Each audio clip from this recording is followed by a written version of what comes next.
ஓம் சாய்ராம். நம்ம சேனல் சொந்தங்கள் அனைவருக்கும் அன்பான வணக்கங்கள்.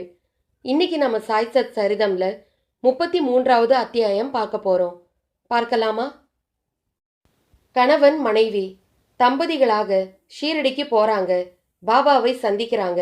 பாபா கிட்ட ஆசீர்வாதம் வாங்குறாங்க. பாபா கிட்ட ஆசீர்வாதம் வாங்கும் போது அந்த பக்தர் தன்னிடம் ஒரு 10 ரூபாய் வச்சிருக்காரு நாணயங்களாக. அந்த 10 ரூபாய் நாணயங்களை பாபா கிட்ட கொடுக்கறாரு. அதுல 1 ரூபாய் 2 ரூபாய் இந்த மாதிரி கலந்து இருக்கு. அந்த 10 ரூபாயை அப்படியே எடுத்து பாபா கிட்ட தர்றாரு. பாபா மறுபடியும் ஏன்பா தர்ற அப்படின்னு கேட்கிறாரு. அதாவது மறுபடியும் ஏன்பா தர்ற அப்படின்னும் பொழுது இவருக்கு குழப்பம். பாபா, நான் இப்பதானே உங்களை சந்திக்கிறேன், நீங்க என்னடானா மறுபடியும் அப்படின்னு சொல்றீங்களே, நான் உங்களை இப்பதானே சந்திக்கிறேன் அப்படின்னு சொல்றாரு. அப்போ பாபா சொல்றாரு, இல்லப்பா, நல்ல ஞாபகப்படுத்தி பாரு. இவருக்கு குழப்பம். நாம இப்பதானே சந்திக்கிறோம், பாபா ஏன் மறுபடியும் தரேன்னு கேக்குறாரு? யாருக்கு இந்த மாதிரி நாம 10 ரூபாயை எடுத்து கொடுத்தோம்? பாபா என்னமோ இப்படி புதுசா சொல்றாரு அப்படின்னு அவர் குழம்புறாரு. ஏன்னா அவர் இப்பதான் முதல் தடவையா ஷீரடிக்கு வர்றாரு. பாபாவை இப்போதான் முதல் தடவையா பாக்குறாரு. ஆனா பாபா ஏன் மறுபடியும் தர்ற அப்படின்னும் பொழுது பாபா ஏற்கனவே அவர் கையில் இருந்து வாங்கி இருந்தாதானே இந்த மாதிரி சொல்வாரு. இவருக்கு ரொம்ப குழப்பமா இருக்கு. அப்புறமா பாபா என்ன சொல்றாரு, அந்த உதியும் ஆசீர்வாதமும் பண்றாரு. உதியை தர்றாரு கையில. அந்த உதியை வாங்கிட்டு அவர் கையில பார்க்கும் பொழுது அந்த உதியில அக்ஷதைகளும் மலரின் இதழ்களும் இருக்கு. அதை அப்படியே மூடி கையில வச்சுக்கிறாரு.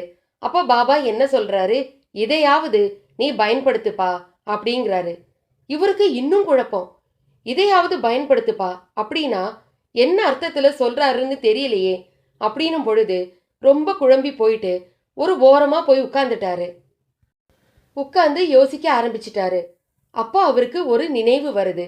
அதாவது பல வருடங்களுக்கு முன்னாடி இது. பல வருடங்களுக்கு முன்னாடி இவர் ஒரு நிறுவனத்துல வேலை செய்யறாரு. அந்த நிறுவனத்துல இவருக்கு மாத சம்பளமே 40 ரூபாய் தான். அந்த 40 ரூபாயில ஒரு 10 ரூபாயை அவர் பாபா ஆலயத்திற்காக எடுத்து வைக்கிறாரு. அதை தன்னுடைய மனைவி, அவங்க இல்லத்தரசி, அவங்க கிட்டேயும் சொல்லிடுறாரு. இதை பாபாக்காக நாம ஷீரடிக்கு எப்போ போறோமோ அப்போ பாபா கிட்ட இதை நாம ஒப்படைச்சிடணும். ஏன்னா பாபா நிறைய பேருக்கு உதவிகள் செய்யறாரு. அதுல நம்மளுடைய இந்த ஒரு சிறிய தொகையும் சேர்ந்து மற்றவங்களுக்கு உதவியாய் இருக்கும் அப்படின்றது என்னுடைய ஒரு ஆசை. அதனால இதுல எதையும் நீ எடுக்காத, இது பாபாவிற்கான ஒரு தொகை அப்படின்னு சொல்லிட்டு எடுத்து வைக்கிறாரு. இந்த அம்மாவும் சரிங்க அப்படின்னு சொல்லிட்டு அதை எடுத்து வச்சிடுறாங்க. 2-3 நாட்கள் ஆயிடுது. பிறகு அவர் வழக்கம் போல வேலைக்கு போயிடுறாரு அந்த பக்தர். இந்த அம்மா வீட்டுல வழக்கம் போல சமையல் செஞ்சுட்டு இருக்காங்க. மதியம் கணவர் வருவார் சாப்பாட்டுக்காக அப்படின்னு காத்துக்கிட்டு இருக்காங்க. அப்போ ஒரு முதியவர் வர்றாரு. முதியவர் பசிக்குது அப்படின்னு கேக்குறாரு. ஏதாவது உதவி செய்யுங்க அப்படின்னு சொல்றாரு. இந்த அம்மா என்ன பண்றாங்க, பசிக்குதுன்னு கேக்குறாரே அப்படின்னு சொல்லிட்டு சாப்பாடும் கொடுத்துட்டாங்க. உதவி செய்யுங்க அப்படின்னு சொல்றாரு. என்ன பண்ணலாம் அப்படின்னு யோசிக்கும் பொழுது இந்த அம்மா கிட்ட அப்போதைக்கு எந்த ஒரு காசும் கிடையாது, பணமும் கிடையாது.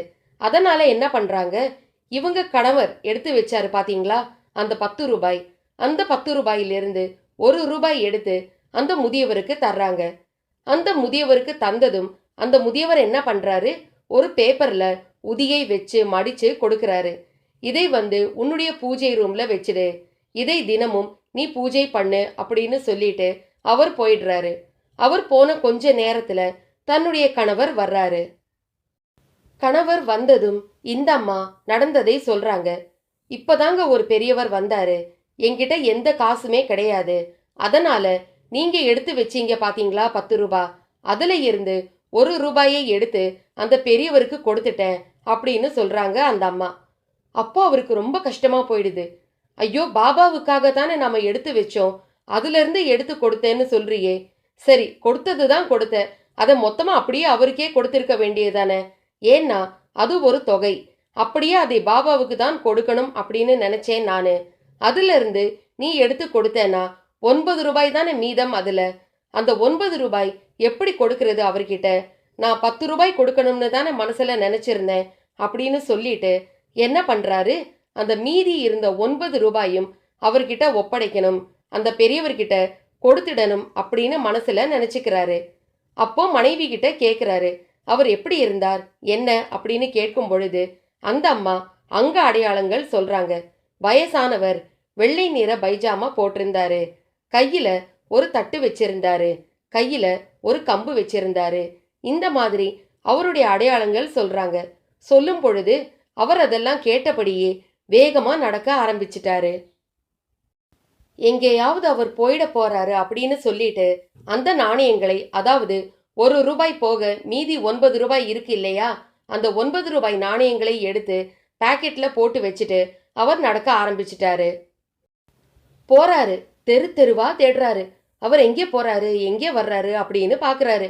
அப்புறமா ஒரு இடத்துல அந்த பெரியவரை சந்திக்கிறாரு. சந்திக்கும் பொழுது ஓடி போய் நிக்கிறாரு. ஓடி போய் நின்னதும் கையை நீட்டுறாரு அந்த பெரியவர். அவருடைய வேலை என்ன? ஒவ்வொரு வீடா போய் உதவி கேட்கிறது. இவர் வந்து தன் கண் முன்னாடி நின்னதும் அந்த பெரியவர் கையை நீட்டுறாரு. கையை நீட்டின உடனே அவர் என்ன பண்றாரு, 2 ரூபாய் எடுத்து கொடுக்கிறார்.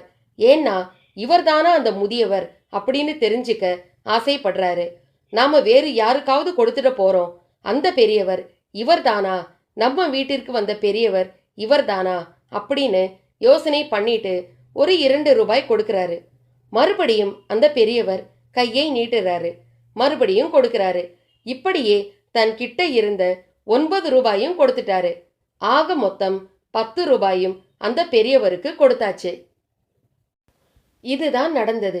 இதோட அந்த பெரியவரின் சந்திப்பு முடிஞ்சு போச்சு. அதுக்கப்புறமா அவர் அந்த பெரியவரை பார்க்கல. அதோட இப்பதான் பாபாவை சந்திக்கிறாரு அவரு.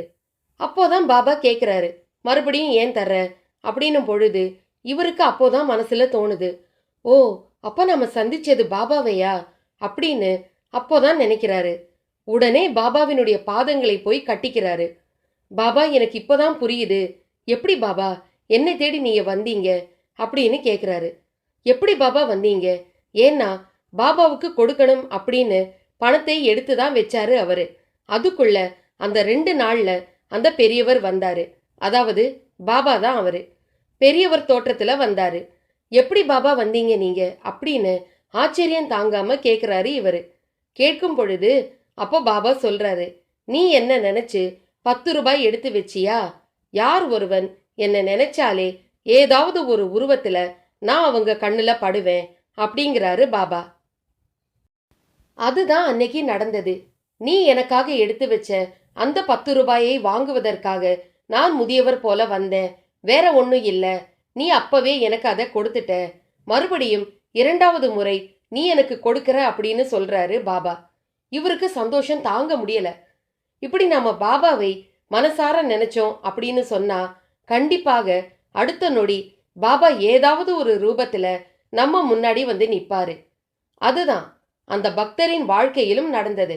பாபாவை நினைச்சு எடுத்துதான் வச்சாரு 10 ரூபாயை. நாம எப்போ முடியுதோ போகும் பொழுது பாபா கிட்ட இந்த 10 ரூபாயை சமர்ப்பிக்கணும், ஒப்படைக்கணும் அப்படின்னு அவர் எடுத்துதான் வச்சாரு. அதுக்கே 2 நாள்ல பாபா அந்த முதியவரின் தோற்றத்துல வந்துட்டாரு. அது அவருக்கு ஒரு பெரிய ஆச்சரியமாக இருந்தது. எப்படி பாபா அப்படின்னு கேக்குறாரு. அப்போதான் பாபா சொல்றாரு, நீ என்னை உள் மனசுல நினைச்சு எப்படியாவது பாபாவுக்கு இதை சேர்த்திடணும், என்கிட்ட இருந்த 10 ரூபாயை ஒப்படைச்சிடணும் அப்படின்னு நீ ஆள் மனசுல நினைச்சே இல்லையா? அந்த நினைப்பு தான் அடுத்த நாள்லேயே உன்னை வந்து சந்திக்க பெரிய ஒரு பாலமா அமைஞ்சது அப்படின்னு பாபா சொல்லி அந்த உதி அவர் கையில கொடுத்து என்ன சொன்னாரு, இதையாவது பயன்படுத்துங்க அப்படின்னு சொன்னாரு.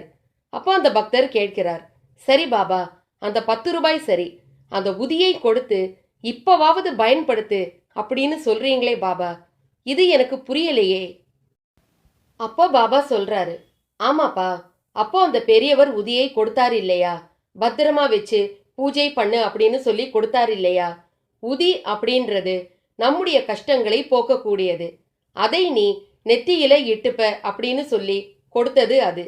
நீ அதை பயன்படுத்தாம இருக்க, அதனால இந்த உதியாவது பயன்படுத்துன்னு சொன்னேன் அப்படின்னும் பொழுது இவருக்கு எல்லாமே தெளிவா புரிய ஆரம்பித்தது. அன்னைக்கு வந்தது பாபா தான். அவரும் அதே தானே கொடுத்தாரு, உதி தானே கொடுத்தாரு. இவரும் உதி தானே கொடுத்தாரு. பாபானாலே உதி தானே. அப்போ அவருக்கு எல்லாமே தெளிவா தெரிஞ்சது. அன்னைக்கு வந்தது பாபா தான். நாம எந்த அளவுக்கு பாபாவை நினைச்சோம், உடனே வந்து நிற்கிறாரே அப்படின்னு அவர் நெகிழ்ந்து போயிட்டாரு. அதற்கு பிறகு அந்த உதவும் எண்ணம், தனக்கு வந்ததே 40 ரூபாய் சம்பளம்தான். அந்த 40 ரூபாயில 10 ரூபாயை எடுத்து வச்சு அந்த ஷீரடி கிராம மக்களுக்கு உதவணும் அப்படின்னு எடுத்து வச்சாரு அவரு.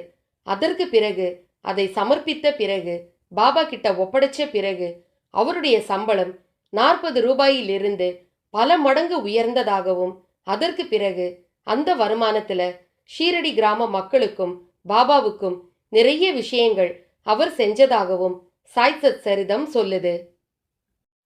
இதுதான் நாம கூட வழியில ஏதாவது ஒரு விஷயத்துக்காக பாபாவை மனசார நினைச்சோம் அப்படின்னா, ஏதாவது ஒரு ரூபத்துல பாபா நம் கண்களில் கண்டிப்பாக படுவார். கண்டிப்பாக நமக்கு அருள் புரிவார். ஏதாவது ஒரு ரூபத்துல பாபாவை நாம நிச்சயமா பார்ப்போம். நிறைய பேர் அதை உணர்ந்தும் இருப்போம். அதுதான் பாபா. நாம ஆள் மனசுல நினைச்சிட்டோம் அப்படின்னா அடுத்த நொடி நம்ம கண் முன்னாடி வந்து நிற்கக்கூடியவர் தான் பாபா. இதுதான் சாய்சத் சரிதம் 33வது அத்தியாயம் உணர்த்துகின்ற ஒரு உண்மை. இன்னைக்கு சாய்சத் சரிதம் 33வது அத்தியாயம் எல்லாருக்கும் பிடிச்சிருக்குன்னு நான் நம்புறேன். ஜெய் சாய்ராம்.